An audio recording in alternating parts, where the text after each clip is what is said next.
Hey, while I'm at Mother's visiting her, I just wanted to show you a couple things on my iPhone, chargers. Has this stuff ever happened to you? Look at this end, mind you.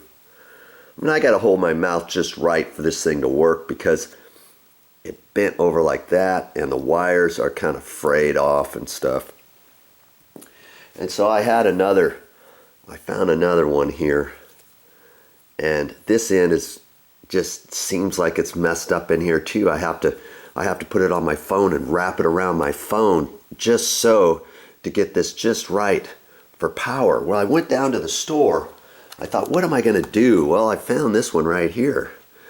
And it's braided. It's a braided cable. Plus, another thing I like, it's 6 feet long, not the 4-footer. You know how you're in bed, sometimes your phone goes off, and you have to reach down for it and your cord's not long enough. Well, phooey on that. I got a 6-footer now, plus the braided cable. I'm gonna like that. That was well worth the extra, what was it, $5 more for this as opposed to one of these Mickey Mouse cords. Okay, and here's something else I liked. This little square blocks like that. I like that, but here's something you might want to get, for your car, the cigarette lighter thing.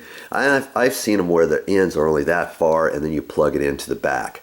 Well, this one kind of works the same way, but what I liked on that is you can actually plug it into your wall too. They should have done it a little bit differently because it's kind of hard to pull out of there. Now I can't. Oh, here it comes. No.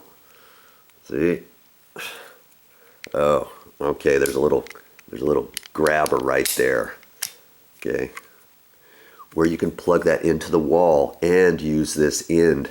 So you can use it for the wall or you can use it for the cigarette lighter. So I kind of like that too. That way, if you don't have one of these square blocks, you don't even need this square blocks. Bye-bye. You could just buy one of these. Now you can use this for the wall, boom, kaboom, or your cigarette lighter in your car, okay? That's it from Joe.